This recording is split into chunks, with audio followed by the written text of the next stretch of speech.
Buenas tardes, chicas y chicos. El día de hoy vamos a continuar con lo que es la parte de los procesos químicos unitarios. La semana pasada estuvimos hablando de lo que es la mezcla rápida, o sea, el proceso de coagulación, cómo se hacía a través de resalto hidráulico de vertederos.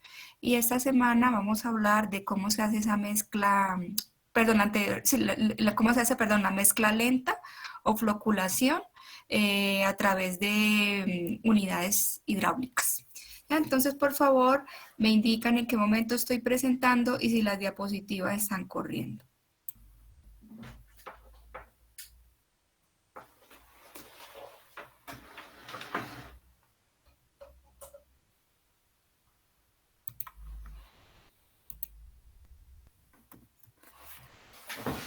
Chicos, ¿se puede ver? ¿Mueven las diapositivas?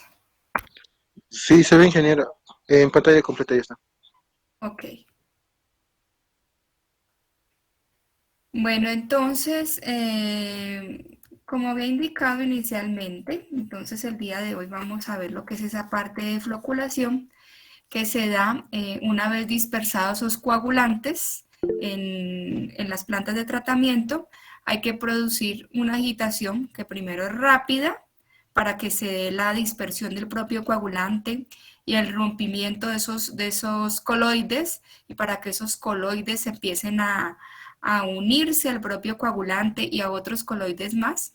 Entonces se da la primera parte que es el proceso de coagulación.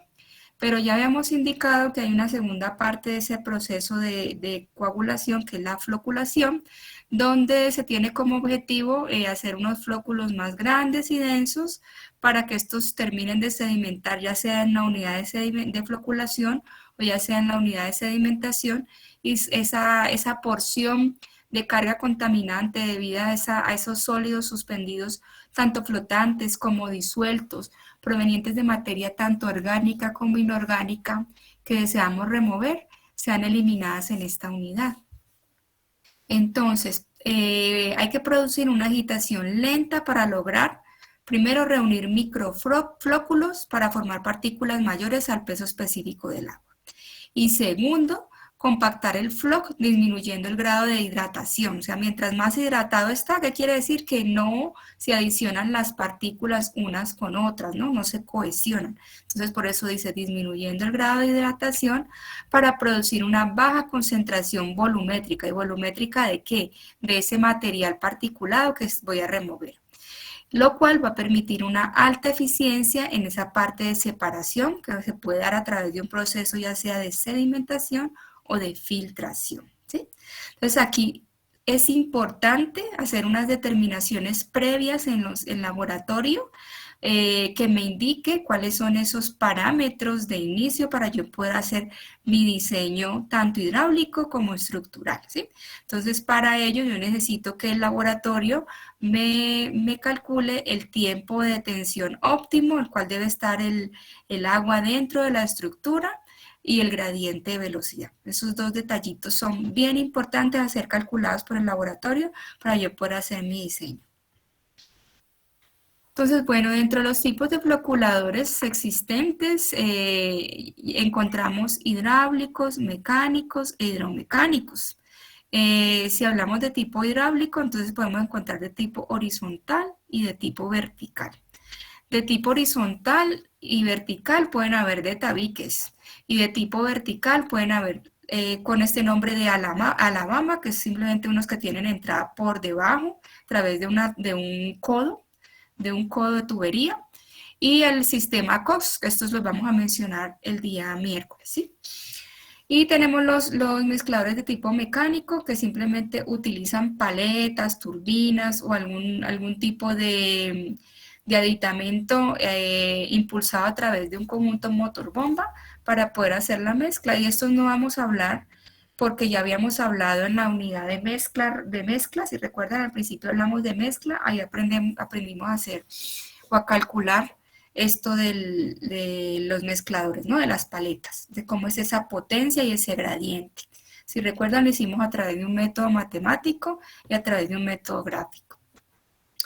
Y tuviéramos por último estos hidromecánicos que utilizan el flujo horizontal y que también requieren, que muy seguramente son utilizados para petars muy grandes que requieren de un gran impulso, una gran fuerza impulsora del agua para hacer el movimiento a través de estos propios floculadores, entonces por eso son hidromecánicos, porque utilizan la propia distribución hidráulica del agua y también son impulsados a través de un conjunto motor-bomba.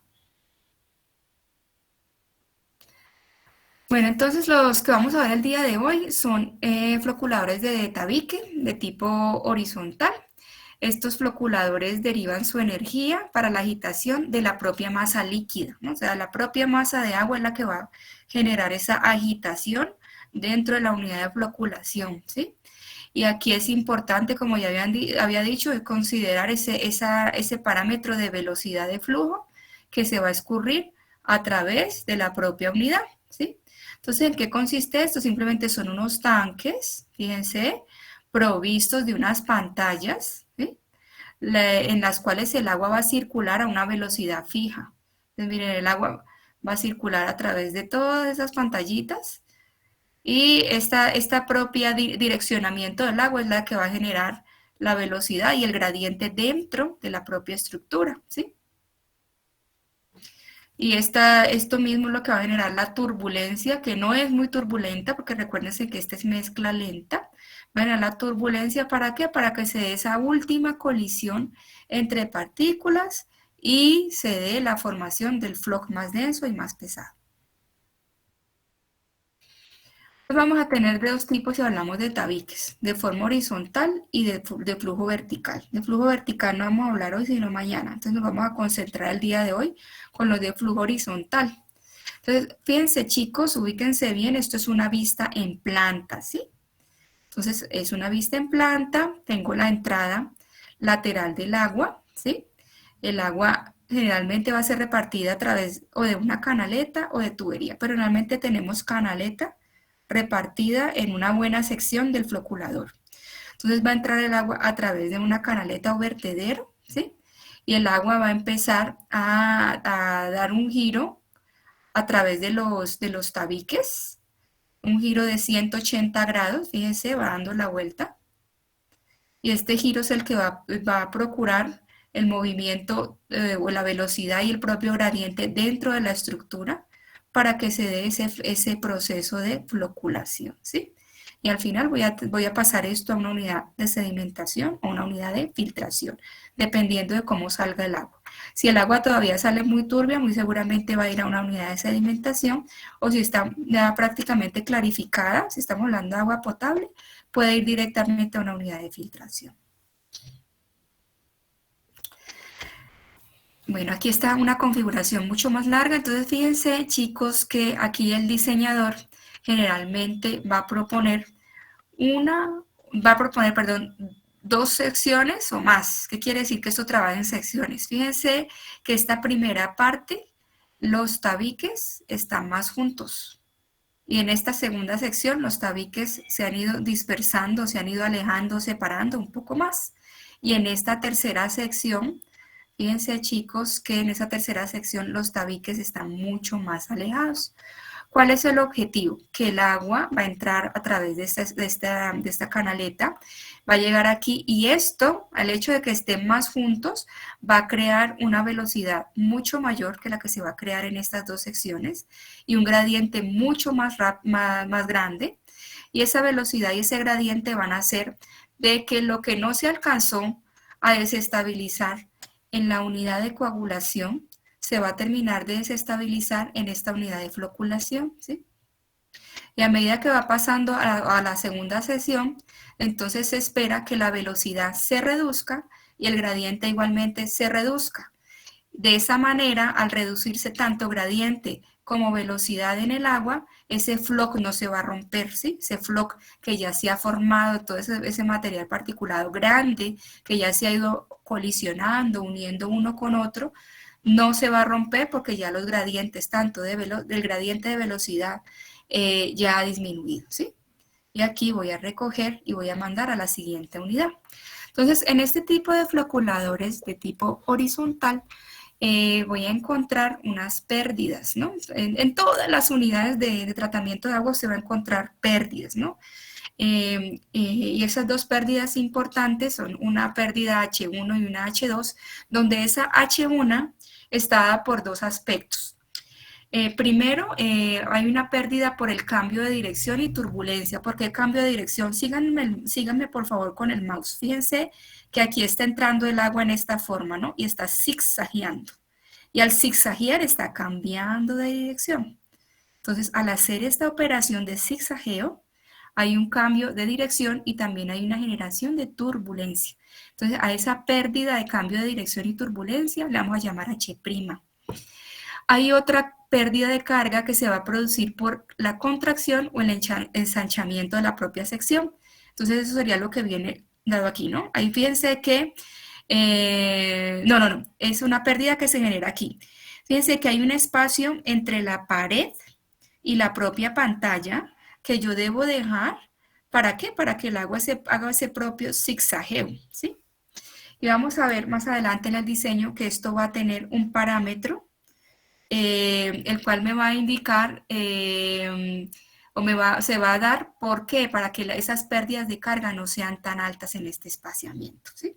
Entonces, esa otra pérdida de carga que se considera es esa, del tener la contracción aquí y el ensanchamiento acá. Entonces la H1, así simplemente serían las sumas del H' más el H doble prima, ¿sí? Donde estos valores de H' y H doble prima son proporcionales a la carga de velocidad, ¿sí? Y esa carga de velocidad no es otra cosa sino que la velocidad al cuadrado sobre 2 veces la gravedad. Y tenemos una pérdida de carga H2 que es debida por la propia fricción que va a generar el agua a través de todo este recorrido, ¿no?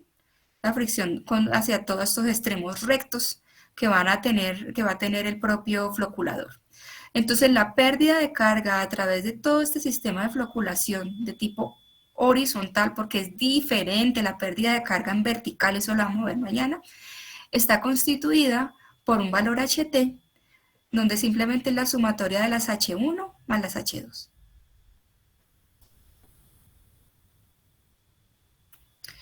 Entonces la pérdida de carga H1, que decíamos que es por el ensanchamiento, ¿sí? Y por el ensanchamiento y la contracción y por los cambios de dirección, ¿sí? Va a estar dada por esta ecuación que está en función de una constante K empírica, y esa constante K empírica, chicos, ya ha sido simplemente tabulada en laboratorio.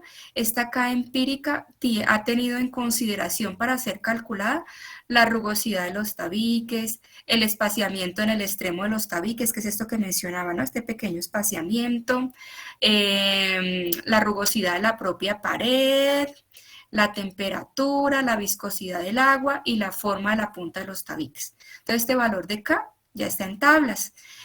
Suele tomarse como un valor entre 3 a 3,5, pero este valor varía en esas tablas de 2 a 4. ¿Ya? Eso multiplicado por el número de tabiques, que vamos a aprender a calcularlos, y eso ya había dicho que por la velocidad cinética, ¿no? Que es la velocidad al cuadrado sobre 2G.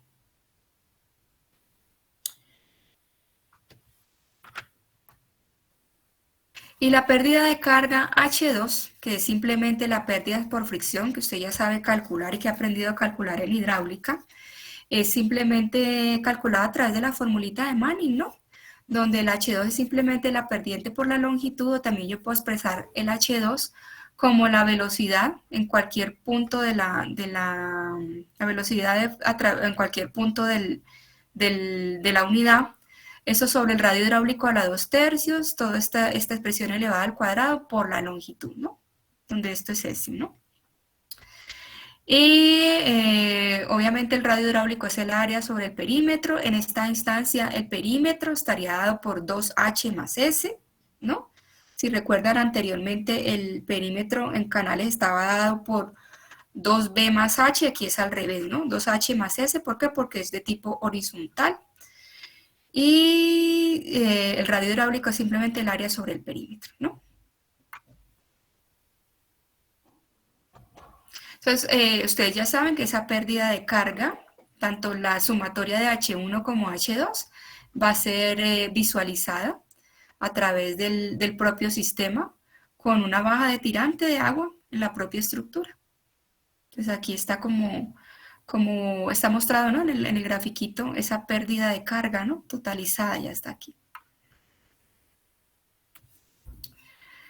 Bueno, otra función importante para calcularse dentro de esos sistemas es el gradiente de velocidad. Entonces, ¿el gradiente qué es? Es simplemente la potencia que se disipa en los floculadores hidráulicos y ese gradiente va a estar, acuérdense que yo no estoy utilizando ningún mecanismo de impulsión. Como esto es hidráulico, el agua es el que va a generar el propio gradiente, ¿sí? Entonces, ese gradiente va a estar dado en función de la gravedad, de la propia potencia que se genera aquí al interior y de la viscosidad dinámica.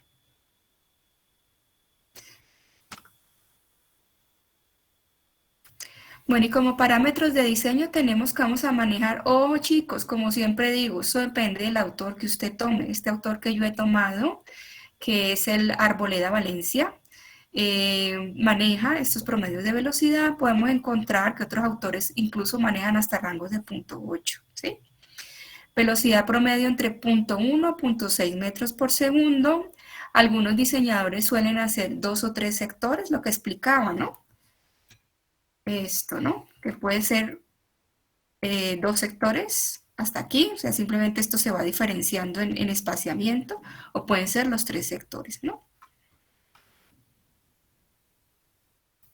Pues algunos diseñadores suelen hacer 2 o 3 sectores, incrementando el espaciamiento de los tabiques para producir una alta velocidad al principio, y esa alta velocidad que espero al principio estaría entre 0.3 a 0.60 metros por segundo, y una baja velocidad al final de 0.1 a 0.20 metros por segundo. Esas velocidades más altas de 0.60 me pueden romper el flujo, y esas velocidades más bajas de 0.1 hacen que haya mucha sedimentación de lodos en la propia estructura de floculación, y eso no me conviene. A mí me conviene hacer esa sedimentación en la próxima estructura, ¿no? Acorde al coagulante y a las condiciones utilizadas en mezcla rápida, entonces obviamente se van a adaptar esas condiciones tanto de velocidad como de gradiente hidráulico, eso yo lo había mencionado anteriormente. Y generalmente vamos a encontrar que esos floculadores de pantalla o de tabiques varían en un gradiente hidráulico entre 10 y 100, y más frecuente va a estar entre 20 a 60 segundos a la -1. Este mismo autor nos muestra una tablita que él ha sacado de manera experimental, acorde a las velocidades de flujo que él encontró en un sedimentador de tipo horizontal, los tiempos de detención y las longitudes. Entonces él dice que si yo deseo tener un tiempo de detención, porque esto es lo que voy a sacar en el laboratorio, el tiempo de detención y la velocidad. Y usted obviamente como ingeniero tendría que calcular la longitud, ¿no? Usted como ingeniero lo que hace es calcular esos parámetros dimensionales: ancho, largo, profundidad, ¿no? Eso es lo que usted como ingeniero generalmente hace en sus diseños. Entonces en laboratorio le van a dar su velocidad de flujo, le van a dar su tiempo de detención, y usted, conociendo la velocidad de flujo que debe manejar y el tiempo de detención que debe tener dentro de la estructura, asimismo usted ya va a tener una guía, ¿no? Una guía de cómo debería ser la longitud en metros de su canal floculador. Bueno, pero ¿cuáles son esas ventajas de los floculadores de tipo hidráulico? Primero, no tienen cortocircuito. ¿Qué quiere decir que no tienen cortocircuitos?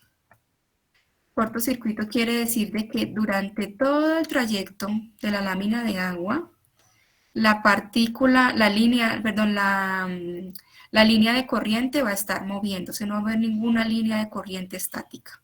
Todo el tiempo va a haber movimiento. Entonces no hay cortocircuitos. Todo el tiempo va a haber movimiento de la línea de corriente. Otra ventaja es que como no tiene partes móviles, usted todo eso lo va a diseñar una estructura en cemento, va a poner placas de asbesto, de hierro, de fibra de vidrio, qué sé yo, hasta de madera se pueden hacer, ¿no? Usted va a diseñar eso y eso es estático, no tiene partes movibles. Entonces, al no tener esas partes movibles, su operación y su mantenimiento es más sencillo que el hecho de tener un equipo de tipo mecánico, ¿no? Las pérdidas de carga necesarias para producir un determinado gradiente de velocidad son calculadas, ¿no? No requiere de un consumo externo de energía, obviamente, porque hemos dicho que esto funciona con la energía hidráulica. Obviamente tendríamos que pensar en que ese flujo tiene que funcionar siempre a través de la gravedad para garantizar de que se mueve de un punto al otro. Y eso es lo que hace que sea muy atractivo el uso de estos floculadores en países que no son desarrollados, porque los países desarrollados obviamente pueden utilizar estructuras de tipo mecánico que utilizan menos espacio y que pronto tienen más eficiencia en cuanto a que hacen más rápido su trabajo, ¿no? Pero de pronto nosotros, en nuestros países latinoamericanos, muy seguramente nos vamos a ver con la necesidad de implementar este tipo de estructuras que funcionan simplemente con la energía hidráulica. Y obviamente ambientalmente son más amigables que tener estos floculadores o si hablamos de coaguladores de tipo mecánico, ¿no? Bueno, entonces aquí les puse una fotografía para que ustedes se hagan la idea de cómo son esos floculadores en planta, ¿no? Así en ese mapa, si alguna vez tienen la oportunidad de ir a ese mapa a ver la planta de tratamiento de agua potable que queda ahí arriba en Temporales, sus floculadores son así de plaquita, ¿no? De forma horizontal, ¿no? Entonces, esta es la forma en la que trabajo, ¿no? Están las plaquitas ahí instaladas dentro de la unidad, ¿no? Entonces, fíjense que igual, esta fotografía ya la había mostrado, ¿no? Es simplemente el paso del agua a través de las diferentes sesiones y que se espera que aquí ya el gradiente y la velocidad hayan disminuido para que ya bajen más aquietados a la siguiente unidad. Bueno, entonces estos floculadores son muy recomendados para caudales pequeños. Fíjense, chicos, van a ver que los verticales que vamos a analizar el día de mañana se utilizan para caudales mayores, ¿no? Para caudales menores de 50 litros por segundo son muy eficientes. No quiere decir que no pueda diseñar para uno para 100, puedo hacerlo, pero es recomendado para 50. Funciona con caudales un poco más grandes. La unidad puede tener una profundidad de 1 a 2 metros. Fíjense, muchachos, que no son muy profundos. Se proyecta un mínimo de 2 unidades. Entonces, siempre que hablemos de tratamiento de aguas residuales, pensemos en proyectar 2 unidades. Salvo que la planta tenga alternativa para filtración directa, porque en este caso podría darse que mientras se mantiene el floculador un tiempo, entonces se pasa directamente a la filtración lenta, pero aquí estaremos hablando de agua potable, ¿no? Para aguas residuales esto no aplica. Este tipo de unidades predomina el flujo pistón, entonces cuando estemos viendo los procesos de tipo biológico, vamos a ver qué es flujo pistón. Flujo pistón es simplemente ese flujo que conserva la línea de corriente, es el flujo que se da dentro de una tubería de agua, ¿no? Que va bien ordenadito uno detrás del otro, ¿no? En forma de chorro, eso es flujo pistón. Entonces, el hecho de que tenga ese tipo de flujo predominante en la estructura hace que se dé un buen ajuste en el tiempo de retención. Se pueden utilizar pantallas removibles, o sea que esas pantallas no necesariamente tienen que estar ahí estáticas, usted las puede remover si ha pasado, por ejemplo, 5 años, después de 5 años esa plaqueta de asbesto cemento, de fibra de vidrio ya se está deteriorando, usted la puede remover, la puede sacar y cambiarla por otra. Pueden ser de fibra de vidrio, de madera, de plástico, de asbesto u otro material que haya disponible en la zona, ¿no? Bueno, vamos a hacer un ejemplito y para eso, sí, chicos y chicas, necesito que todos copien el ejemplo para que todos lo hagamos y les quede en su cuadernito, ¿sí? Porque este es un ejemplo que tiene mucho detallito, entonces no quiero que se pierdan, ¿ya? Copien el ejemplo y luego lo leemos. ¿Listo, chicos? ¿Terminaron de copiar o falta todavía?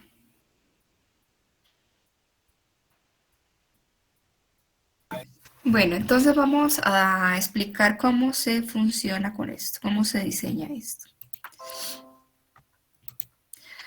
Entonces, como ya había indicado, usted como ingeniero es contratado para este tipo de diseños, que puede ser que usted tenga que diseñar de entrada, puede ser que usted tenga que optimizar la planta ya existente. Entonces, para eso, el ingeniero dimensiona tanto la parte, calcula la parte hidráulica como la parte estructural. Ya sabemos que la parte de laboratorio la hace el químico, ¿no? Entonces, ¿qué me han dicho los químicos para hacer los químicos, no, los laboratoristas para hacer este diseño hidráulico, de este floculador hidráulico horizontal? Me han indicado que el tiempo de retención que yo debo utilizar y la velocidad dentro de esas estructuras, si es que se va a hacer dos zonas, serían para el primero de 9 minutos con una velocidad de 0.21 metros por segundo y para el segundo 10 minutos con una velocidad de 0.14 metros por segundo. Obviamente usted como ingeniero ya conoce el valor del caudal de esa petar, ¿verdad? Y aquí le están diciendo que esa petar tiene un caudal promedio de 36 litros por segundo y vamos a hacer un tiempo de retención de 19 minutos y esto ya he indicado que se lo calcula en laboratorio, ¿no? También usted va a saber que la temperatura del agua promedio es de 20 grados centígrados, de esa manera usted busca en sus tablitas la viscosidad dinámica y encuentra en sus tablitas que este es el valor de viscosidad dinámica y el peso específico del agua, ¿ya? Obviamente el número de Manning usted también lo puede sacar de tablitas, viendo si es que está optimizando, pues va a buscar un Manning dependiendo del tipo de años que tiene el floculador y el tipo de material, va a encontrar Manning, o si es una estructura nueva, puede utilizar ese de 0.013, ¿sí? Y también usted ya ha decidido que va a hacer unos tabiques planos de asbesto cemento, ya ha elegido aquí el material con el que va a hacer el tabique de asbesto cemento, de un espesor de 1 centímetro, y que esas plaquitas va a tener 1.2 de profundidad, esto va a ser H, por 2.4 de ancho. Y que hay un valor de K3, si recuerdan este valor de K3 simplemente es un valor que está en función de la pérdida de carga H2, que ya ha sido calculado también de manera experimentalmente. Y me dicen que considere un borde libre de 0.1 metros, ¿sí? Entonces, fíjense chicos que aquí la figura que les muestro no es la correcta. Aquí te dicen que vas a diseñar dos zonas y aquí hay tres zonas, ¿sí? Lo que pasa es que no encontré ninguna imagen de dos zonas y la verdad que no tuve tiempo de recortarla, de acomodarla, pero como estamos en confianza y ustedes me están entendiendo, simplemente van a ser dos zonas, ¿sí? Una entrada y esta de salida y hacemos de cuenta que esta no existe. Entonces, por eso me dicen que para una primera zona voy a tener un tiempo de 9 minutos a una velocidad de 0.21 y para una segunda zona voy a tener un tiempo de 10 minutos de retención a una velocidad de 0.14 metros por segundo. Lo que habíamos indicado, que la velocidad va a disminuir, ¿sí? Entonces, lo primero que usted debe de calcular es la longitud total que esa agüita va a recorrer de esa estructura. Y para calcular eso, simplemente esa longitud va a estar dada en función de la longitud por el tiempo, ¿no? Por el periodo de mezcla que usted tiene. Entonces, esa longitud que es simplemente toda esa longitud que va a recorrer así en el zigzagueo. Cuando usted calcula eso con esa formulita, está calculando esta longitud larguísima en el zigzagueo. No está calculando, ojo, la longitud de aquí a acá, no es, nunca va a ser, sino la longitud de recorrido. Esto que está haciendo el zigzagueo de agua, la velocidad por ese tiempo, ¿sí? Entonces eso es lo primero que usted calcula. Lo segundo que va a calcular, la sección del canal o el área transversal. Entonces, eso no es otra cosa sino que el caudal sobre la velocidad, ¿sí? Entonces, con ese valor ya calcula la sección transversal del canal y luego va a determinar la profundidad de placa, donde esa profundidad de placa no va a ser otra cosa sino que la altura de placa menos el bordo libre. Primero voy a explicar y luego los voy a dejar que realicen el ejercicio, ¿ya? Entonces, esa altura de placa, ¿qué va a ser? Ya el ejercicio me había indicado que tengo una plaquita que usted como ingeniero ha considerado una plaquita de profundidad 1,2 por ancho 2,4. Pero nos han dicho que considere un bordecito libre, vale decir que este bordecito libre va a estar sin agüita, que la agüita va a llegar solo hasta aquí, pero que esto va a ser plaquita, ¿no? Entonces esta parte va a ser de 0,1. Entonces la profundidad real que le va a quedar aquí a usted de placa va a ser de 1,1, ¿cierto? Porque de aquí a acá, esto es lo que va a llegar, hasta aquí va a llegar la lámina de agua. Esto vamos a dejarlo de borde libre.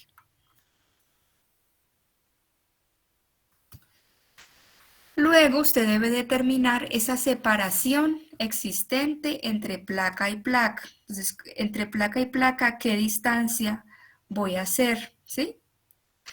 Esa separación no es otra cosa sino que esa área que usted ya había calculado, esa sección del canal que habías calculado, A, sobre la profundidad de la placa. Entonces, con eso usted halla la separación entre placas. Y luego calcularías el espacio libre entre tabique y pared. Entonces, fíjense que este espacio libre entre tabique y pared debe garantizar que esas pérdidas de carga no sean tan grandes, ¿sí?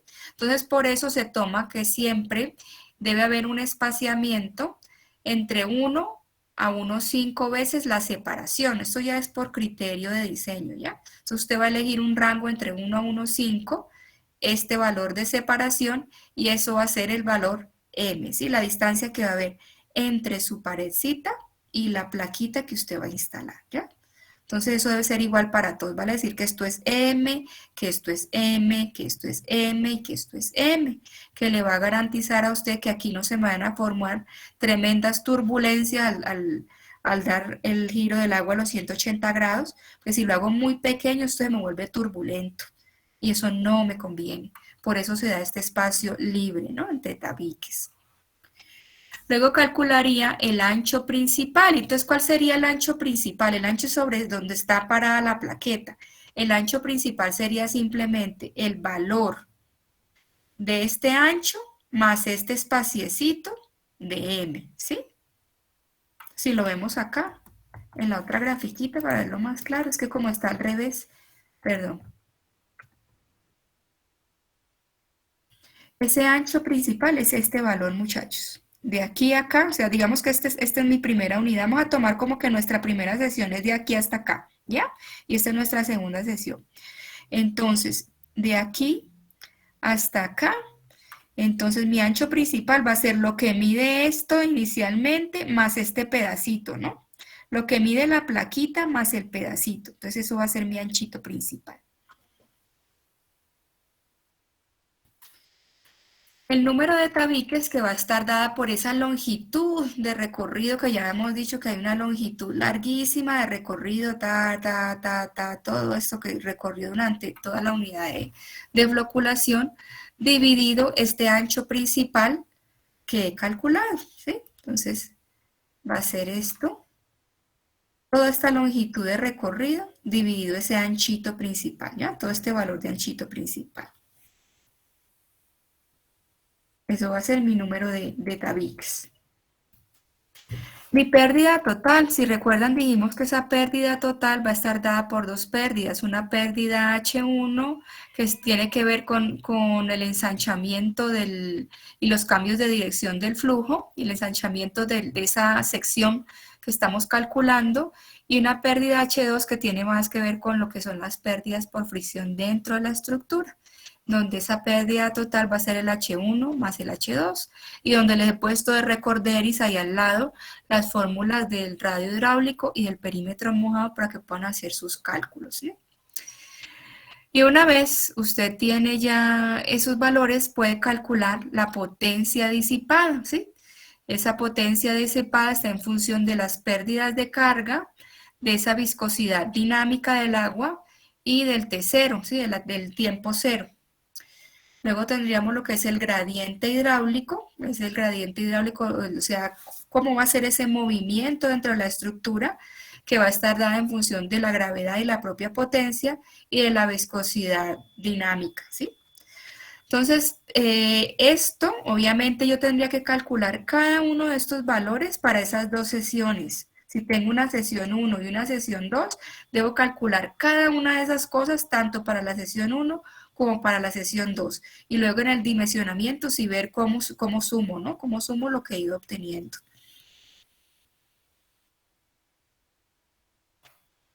Pues al final lo que usted va a obtener es un diseño donde va a tener un tramo 1, o sea, una sección 1 y una sección 2, una velocidad y una velocidad 2 que ya la dieron, una pérdida, me faltó aquí, esto, sí, unas pérdidas, no, una H1, una altura 1, esta altura es la que está acá, esta altura la debía haber diferenciado con otro nombre, ¿no? Es esta H, ¿sí? Luego voy a tener diferentes áreas, obviamente para la zona 1 y para la zona 2, un perímetro para la zona 1, la zona 2, un radio hidráulico para la zona 1, la 2, pérdidas en 1 y pérdidas en 2 y pérdidas por fricción total, zonas 1 y 2. Y al final su diseño tiene que quedar con todo este dimensionamiento, con esas formulitas que he ido presentando. Entonces, chicos, la idea es que ahora se copien todas estas ecuaciones y realicen los cálculos tanto para la zona 1 como para la zona 2. Y una vez los tengan, los vamos verificando, ¿ya? Entonces voy haciendo diapositiva por diapositiva, vamos haciendo los cálculos acorde a la diapositiva que voy presentando, ¿ya? Entonces, primero, chicos, calculen la longitud total de recorrido por el agua, tanto para la zona 1 como para la zona 2, ¿ya?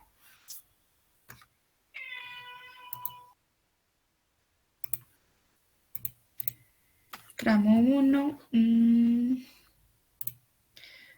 No tengo aquí pensé que tenía todos.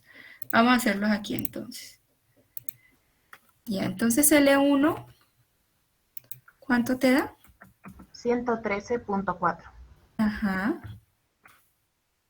El L2. 84. 84. Esto obviamente está en metros, ¿no? Bueno, ahora calculen la sección, la sección del canal o el área, tanto para 1 como para 2. Área 1 sale 0.171.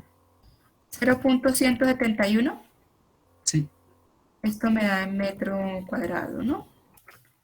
Y el área 2. 0.257. 0.257.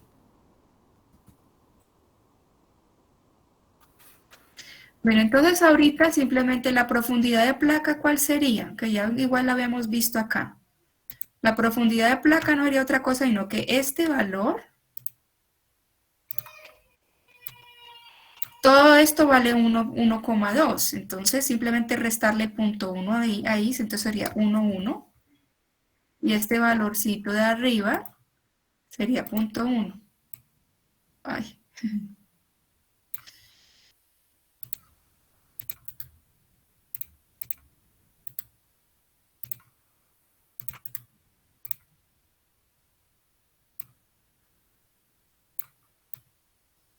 Ya, esto es 0.1, ¿no? Entonces esto es importante considerarlo, ¿por qué? Porque luego van a ver que esta es la que tengo que meter, ¿no? En mis cálculos.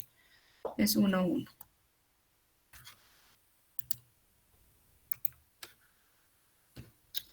Bueno, ahora nos vamos a calcular, chicas y chicos. Dije, perdón, Sí, ¿hay una pregunta por ahí? el L2 a mí me sale 60. L2 te sale 60. Sí. La velocidad, ¿cuál tomas? ¿Cómo tomas la velocidad? ¿Qué velocidad tienes?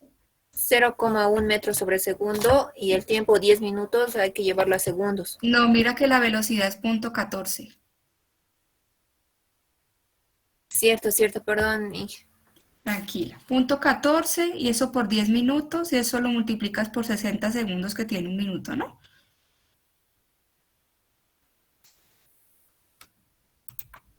¿Todos están entendiendo los cálculos, chicos y chicas, o hay alguien por ahí que está perdido en los cálculos? Tienen que hablar porque luego cómo van a estudiar. Luego esto se va haciendo denso, denso. Voy a poner aquí el cálculo para el primero.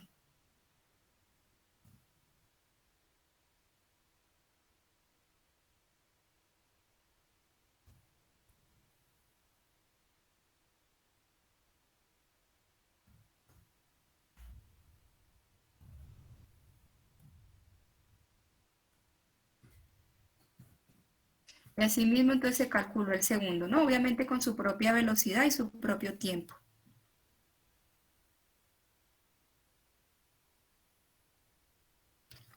Y aquí el caudal igual les pondré los datos. Chicos, ya califiqué los exámenes y hay unos que están muy bien, muy bonito y todo, pero una gran mayoría tienen muchos problemas. La otra semana vamos a ver en qué día nos podemos ver para que revisen sus examencitos, ¿ya?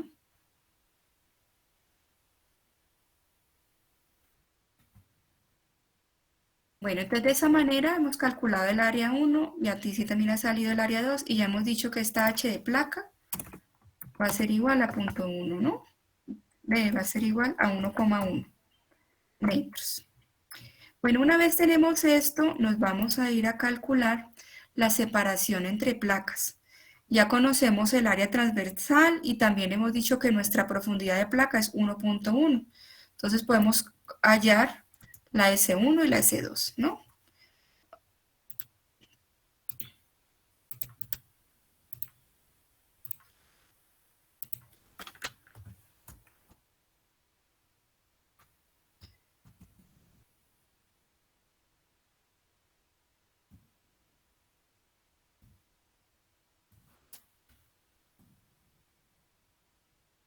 En el primero es 0.155 y en el segundo 234. 200. 0.200. Ah, ya sé. Ok. Esta sería la separación que debería haber entre cada plaquita, ¿no? Este valor de S. Ahora vamos a calcular ese valor de espacio libre y para ello en este ejemplo vamos a tomar un valor de 1.5 veces, ¿sí? El valor de la separación. Entonces para este caso estamos tomando 1.5. Esto ya tienen subido en su Classroom por si acaso. Hemos asumido, eso es asumidito que usted como ingeniero se tomó entre ese rango de 1 a 1.5, usted tomó esto. Asumido este valor de 1.5, entonces pues puedo calcular este valor de m, ¿no?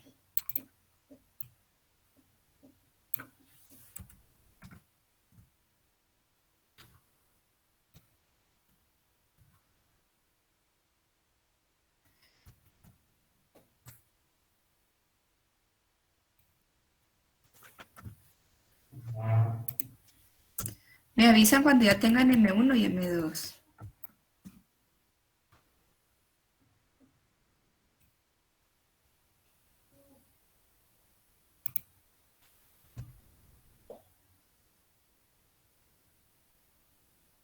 M1 0.232.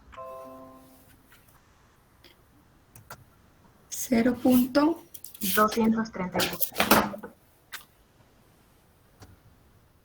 Y M2 0.35. Entonces fíjense, ya tenemos esa separación, ya tenemos este valor de m, ahora vamos a hallar el ancho principal, ¿no? Entonces fíjense que nuestra plaquita, inicialmente en el problema nos habían dicho que voy a comprarme unas plaquitas de asbesto cemento que están muy baraticas y que ya vienen prefabricadas en estas dimensiones, por eso ya las he cogido porque realmente estas placas ya vienen prefabricadas en ciertas dimensiones. Y ahí usted las quiere mandar en otras, obviamente eso le sale más costoso. Entonces, el ancho sería 2.4. Entonces ese primer ancho sería el ancho de la placa, que sería 2.4, más cada uno de esos valores m que ya es calculado, ¿no? sea, sería este valor del ancho más estos valores m que ya has calculado.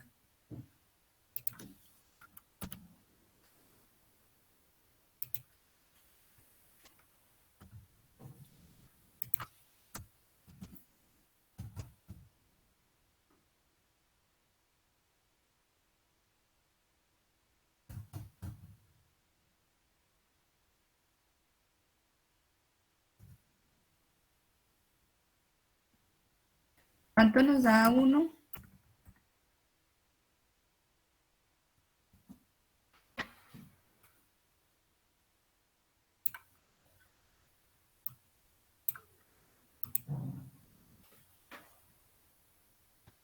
Dos punto 634.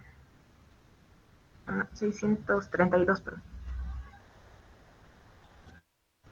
Creo que al final ustedes tienen que redondearlo, ¿no? Obviamente sería 2.7, ¿sí? Eso hay que redondear, ¿no? No vamos a darle al obrerito que nos construya eso así tan precisito, ¿no? Y el A2.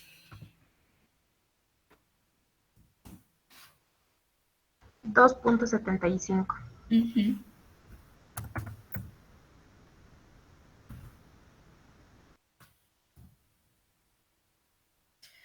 Bueno, con eso, ya teniendo ese ancho principal y esa primera longitud de recorrido, que ya indicamos que esa longitud del recorrido es todo ese zigzagueo que va a realizar el agua dentro de la estructura, podemos calcular el número de tabiques para la sección 1 y para la sección 2.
Para N1, 43.12.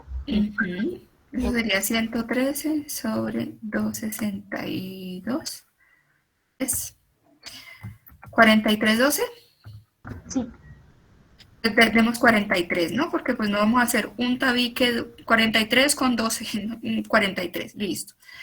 ¿Y el N2? 30.54. 30. Voy a hacer esto más pequeño que me entre.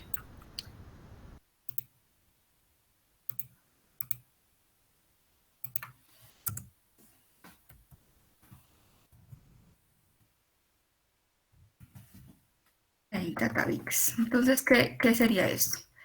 Que aquí van a ir 43 tabiques y que hemos dicho que esta de la mitad no va, ¿no? Y que aquí van a ir 30 tabiques. ¿Sí?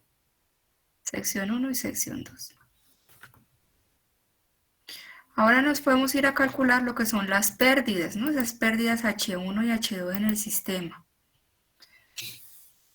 Entonces, para calcular ese valor de H1, tomaremos como asumido el valor de K de... No me estoy acordando, creo que el ejercicio me da el valor de K. De 3. Tomaremos este valor de K3. ¿Ya? Entonces, con esa ecuación que ya tienen, este n es el número de tabiques, esta es la velocidad que ya la tienen en cada una de sus etapas, de sus secciones, y con eso hallan el valor para H1 de la primera y para H1 de la segunda sección, el valor de H2 para la primera y H2 para la segunda. ¿Ya?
Para H1 me sale 0.29 y en el segundo 0.08, bueno, 9 directo sería redondeado. H1, 0.29 metros. Y para H1 en el segundo, 0.09. 0.09. Ajá.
¿Alguno ha calculado H2?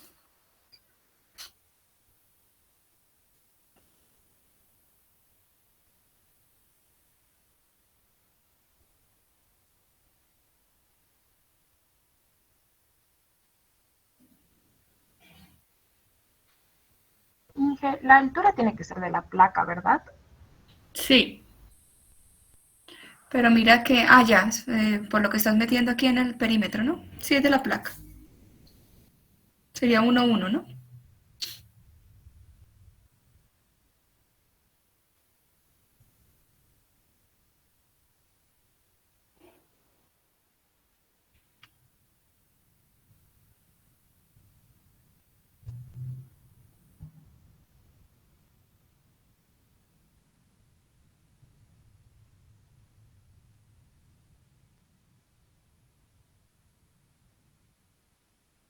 Ingeniera, Dime, ya saqué los resultados para H2. ¿ya El cuánto primero, te da H2?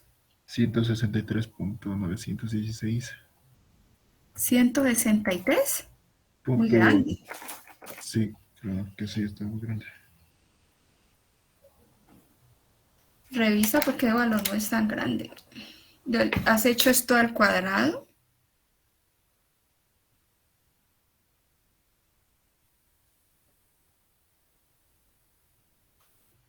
A ver, revisemos los datos que te han dado. ¿Cuánto te da el perímetro para el primero, para el H1? ¿Cuánto te da el perímetro? Vamos a acomodar aquí los números del perímetro. ¿Lo tienes por ahí sueltito el perímetro?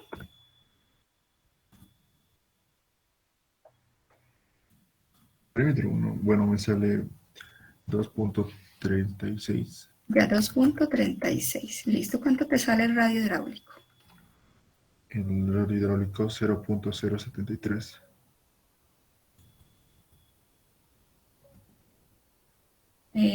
¿Cuánto diste? ¿Cero? 0.073. 7. Ya, ahora vuelve a meter los valorcitos. Mira que eso está al cuadrado. ¿Y la velocidad de 1 cuál estás tomando? ¿Estás tomando la que es? La velocidad es 1 es 0.21, ¿no?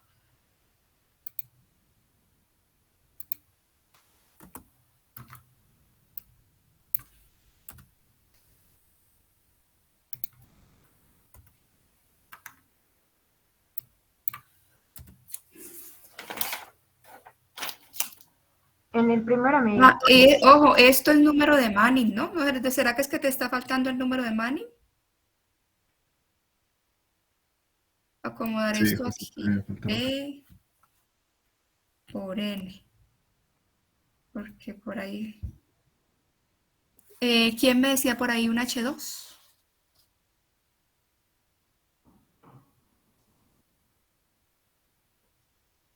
cero punto cero veintiocho. Eso.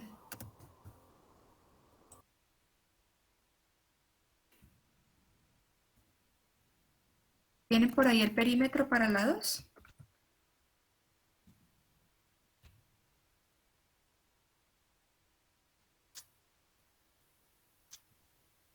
cero punto cero setenta y dos sale el radio hidráulico. ¿El radio hidráulico? Mm, ¿Cuánto no, dijiste? para el segundo me sale 0.499. ¿El radio hidráulico 2? Sí, 0.499. Y el A mí, H2, 7.029 por 10 a la menos 4. ahí hay algo raro. ¿Lo anotaré el valor, por favor? ¿7 qué?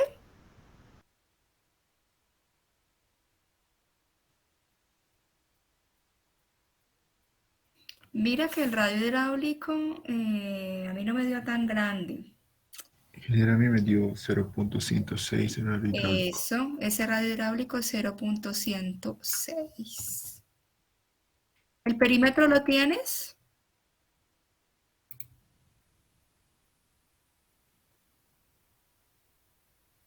Eh, 2.43. Ujú. Bueno, ahora sí calculen ese H2 porque ese H2 está muy grande. Ese H2 no es tan grande. 0.006 en me sale el H2. Eso es un H2 pequeño. Si esas pérdidas les llegan a dar a ustedes así en sus cálculos, tienen que volverse a revisar, porque no podemos perder 7 metros de tirante de agua, imposible, en una estructura de 50 litros por segundo. Ya nos damos cuenta que hay algo mal en el cálculo, ¿no? Bueno, entonces ya con esos valores, chicos, puedo hallar el HF, que es el HF, es la sumatoria del H1 más el H2, y con eso puedo calcular la potencia disipada. Entonces calcularemos el HF.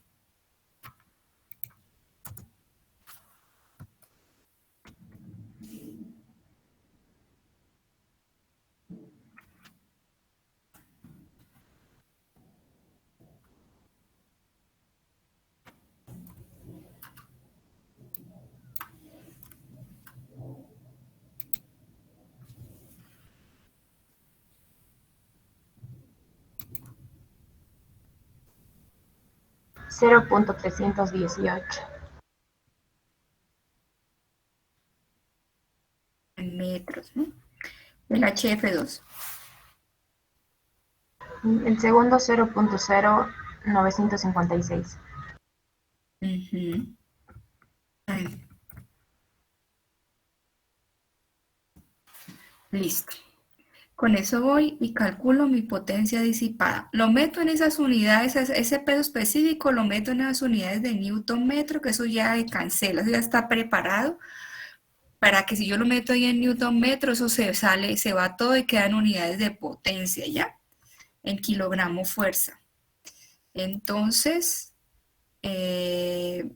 aquí tienen los valores para que metan esa ecuación. ¿Y Ingeniera, cuál? perdone, en la altura de placa, perdón que retroceda un poco, hemos tomado 1.1 de altura, ¿no? Ujú. ¿Ese Sí. 1.1 es lo que le hemos sumado al espesor del tabique o...? No, no, no, el espesor de tabique no hemos tomado para nada. Acuérdate que el espesor es simplemente un dato. Ese espesor de tabique ahora lo vamos a usar cuando hallemos la longitud de todo esto. Ah, ya. Fíjense que hasta ahora he hallado Entonces, la longitud del recorrido del agua, que esta es una sí, sí. tremenda longitud que es como una culebrita, pero me falta hallar esta longitud y para eso es que Sí, necesito el espesor entonces, de la placa, ingeniera, ¿ya? entonces, ¿ese 1.1 es dato o dependiendo a qué estamos tomando? Claro, mira Eh, que la placa te estoy diciendo que es de 1.2 por 2.4. ya, está bien. Entonces, donde Ujú. el uno, de pronto es que lo puse al revés, generalmente te pone No, el ancho por la profundidad, pero aquí lo he puesto yo hacia el revés. Entonces, sí, la está bien. profundidad es 1,2 por el ancho que es 2,4, donde hemos dicho que vamos a dejar de bordo libre 0.1, o sea que la lámina de agua solo me llegue hasta aquí, hasta 1,1. Entonces, por eso, a partir de aquí, estos cálculos se están haciendo con este 1,1, porque la pérdida realmente se va a dar es con este roce, ¿no? Esto nada que ver porque aquí va a estar borde libre. ¿Sí? Todo claro, muchas gracias. Ok. Calculamos potencia para uno y potencia para dos, chicos, chicas.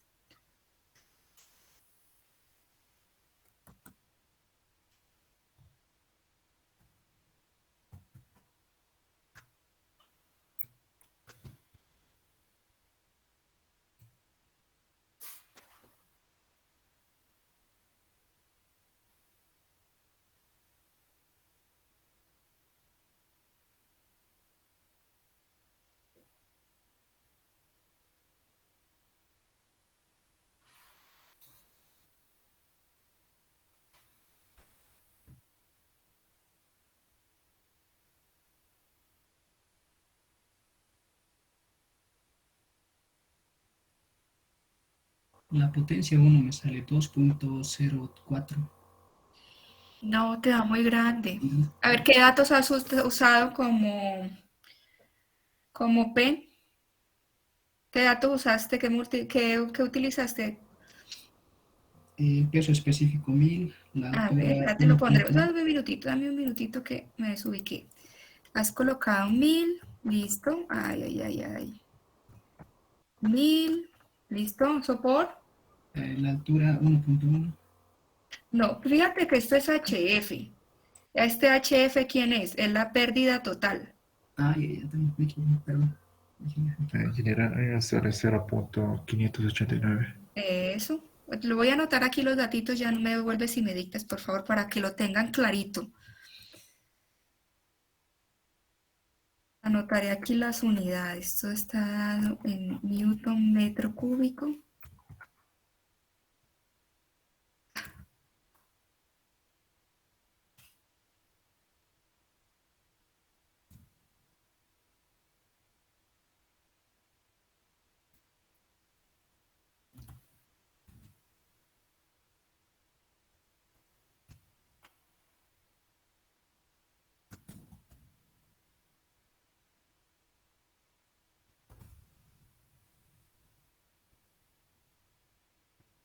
Ahora sí, Adrián, por favor, me indicas cuál es el valor.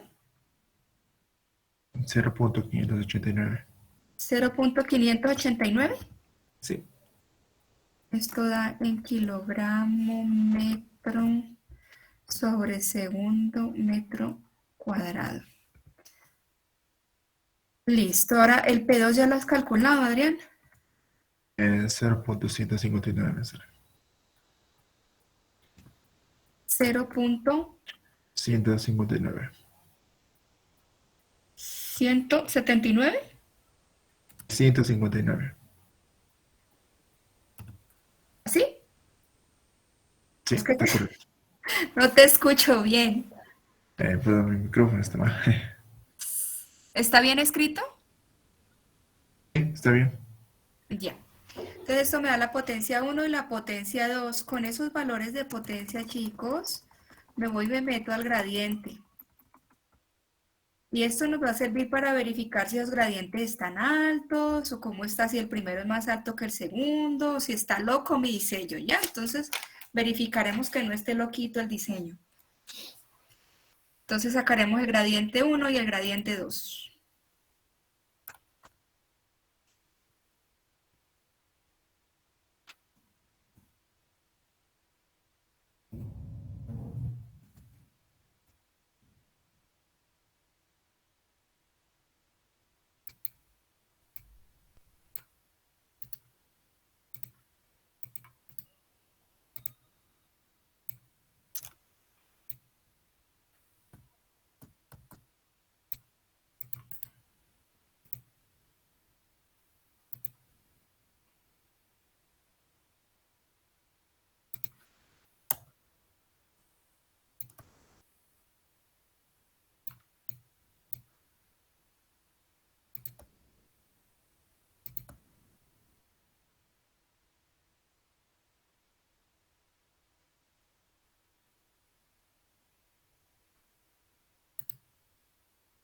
Cuando ya lo tengan, me avisan.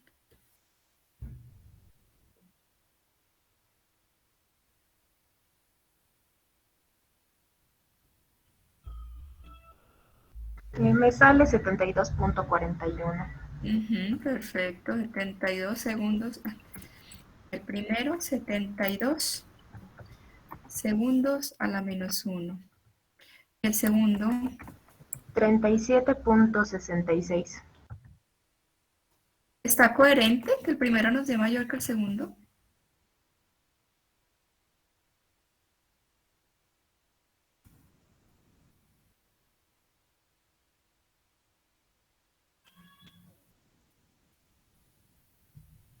¿Es coherente, chicos, chicas, que el primero nos dé mayor que el segundo, según lo que hemos conversado el día de hoy?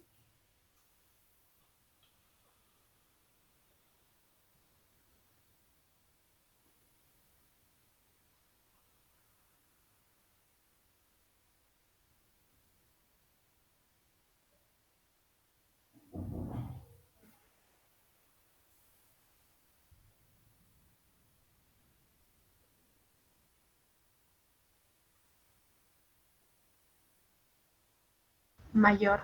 Mayor, claro, porque aquí está menos espaciado.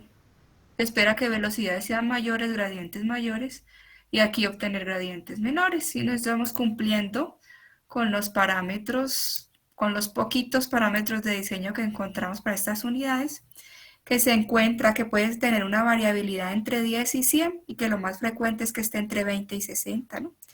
Entonces estaríamos cumpliendo con eso.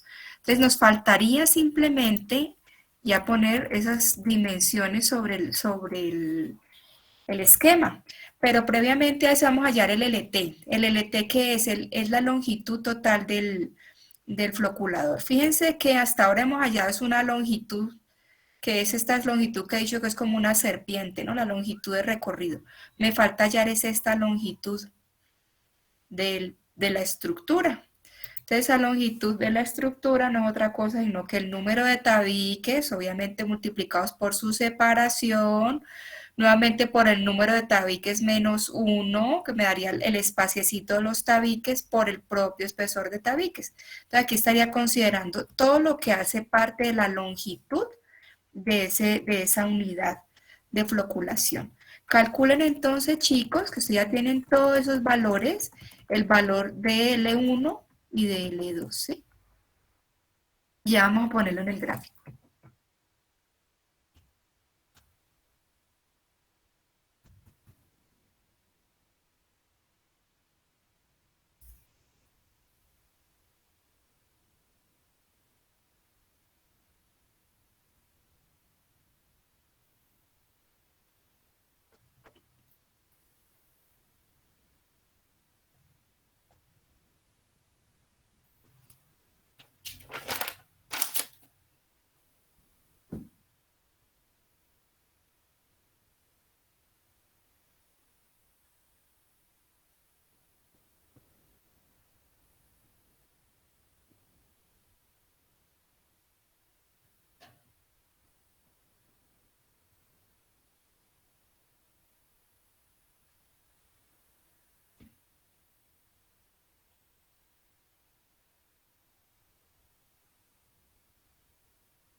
Bueno, este LT1 para que ustedes ya verifiquen en sus casas, este vez vale 7.13.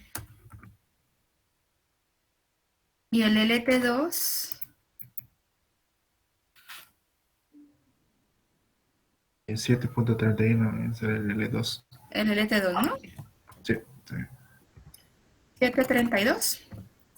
Listo, entonces simplemente ya es colocar aquí en la unidad todos esos valores, ¿no? Entonces este 7.31 es el que va aquí.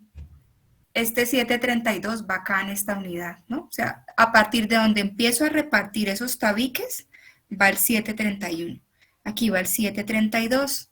Aquí va ese ancho que hemos calculado de esto más este pedacito, que es el 2.63. Aquí iría de esta zona, ¿no? Que es este más este, el 2.75. Y los espaciamientos. Ya, esto les queda a ustedes en casa para que puedan realizarlo y puedan verificar de nuevo el ejercicio, que es sencillo, pero pues hay que tener cuidado con los daticos que vamos metiendo en el propio diseño. Entonces, hasta ahí veremos el día de hoy. El día de mañana ya paso a explicar lo que es el trabajo final. Ya hoy como que estamos con el tiempo. Entonces, hasta hoy dejamos aquí y mañana seguimos conversando con lo que es la parte de floculadores. Mañana vamos a ver floculadores de tipo vertical y vamos a hablar de ese trabajo final, ¿ya? Para que nos vamos encaminando y vamos empezando a trabajar con respecto a eso. ¿Ya, chicos, chicas? ¿Quedó claro lo que hemos visto el día de hoy?